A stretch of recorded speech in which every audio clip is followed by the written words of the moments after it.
Good day mga kasamaan, nasa ko i-video sa inyo idea, tips sa katong maglisod og kuha og kahoy.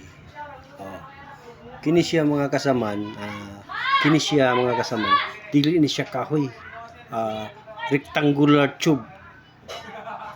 Rectangular tube ng mga kasamaan. Parang mahimo kahoy, gipik varnish na mo na siya. Lisod kayo ang mangitag hardwood karon kay sureball ko kung makakuan man gani ka pero tago-tago. Pero kini among gihimo, maghimo lang ni og pick nga kahoy. Kini siya mga kasamaan, pick ni siya nga kahoy. Rectangular tube among gi-welding. Kana mo na siya karon. Mura na siya 2x3, 2x4. Pwede ka mong himo og kahoy nga sa inyong area kung lisod kay mo mangitag kapalitan og kahoy, pwede mga putaw, mga rectangular tube, tubular, pwede ra himo og kahoy. Parehaan ni siya mga kasama, no? Kini siya amo ni siyang gipiki, gibarnisan dayon. Muna na siya ay forma. Birada we. Ini. Ano siya pag-spray mga kasaman. Gikuluran siya. Kuluran parang maawat gid nimo ang gusto nimo nga kulor nga imong gusto. Pareha ni iawat na mo ang color sa nara.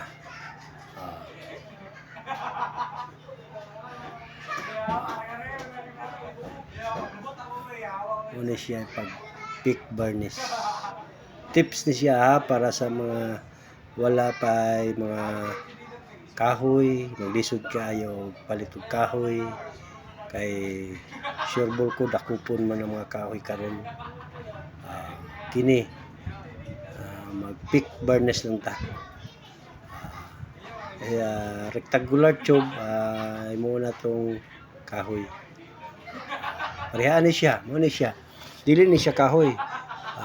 Rectangular tube ni siya. Gi-pick varnish lang, gi-primeran, gi-designan para mapurmang kahoy. Sprayhan dayon, pareha ning gihimo ni painters. Mura na siya kahoy. Kung tanaw nimo mura gyud siya kahoy. Di ka makakuan, no? Tingnan niyo. Parang totoong kahoy yan.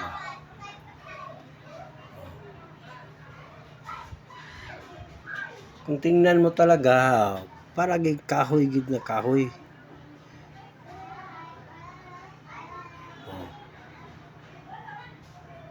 Muni akong tirador nga pintor.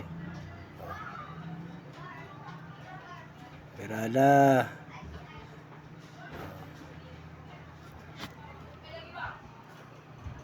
Mga kasama, no? Tingnan natin mga kasamaan. Ato i-focus ang camera.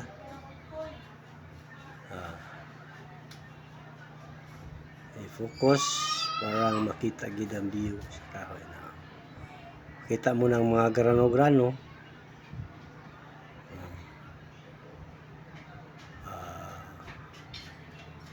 Napakaganda ng rectangular tube. Rectangular tube ni mga kauban, ang mga kasaman. 2x3 ang among gihimo ni siya, parang design lang at lover design.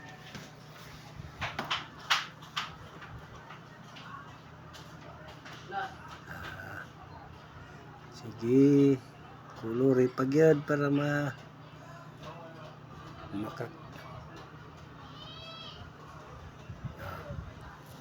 tingnan niyo kasama, no?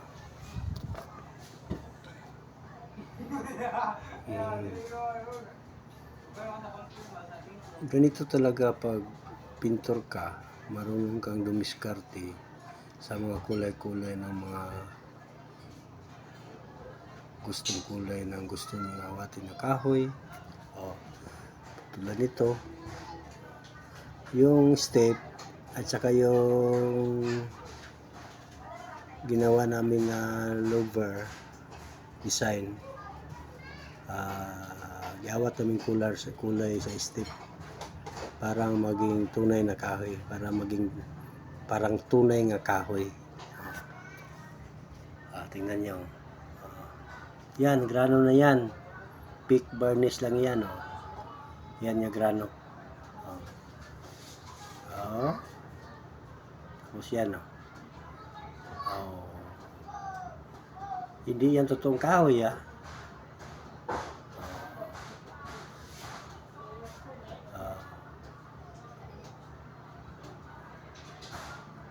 pinukuskus camera para tingnan nyo ang grano sa kahoy.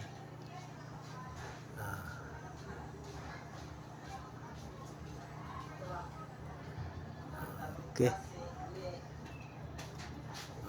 Napakaganda ng ayun. Ganyan lang. I-spray mo lang yan, ganyan, mga kasamaan. Tapos 3 coating, okay na yan. Magana yan. 3 coating lang.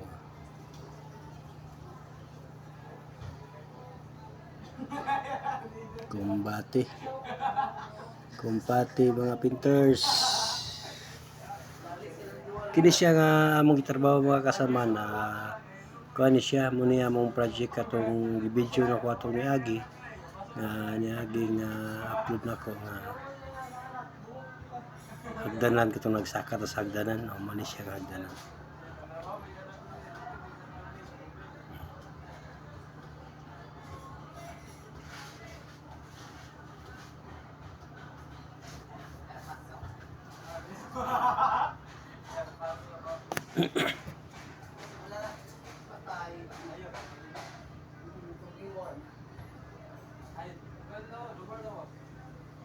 Mamuch kayo. Hindi pa yan final mga kasamaan, kulay pa lang yan sa kahoy. Kinulayan lang natin yan. Hindi pa yan yung top coat. Kulay muna. Align sa mga colors kahoy. Align muna. Align. Pag tuyo, lagyan natin ng top coat. Pag matuyo na. Pag tapos na yung kulay,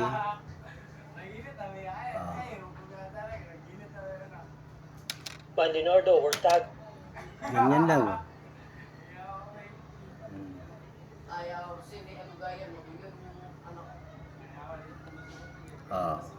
Okay. Ganda talaga. Yan.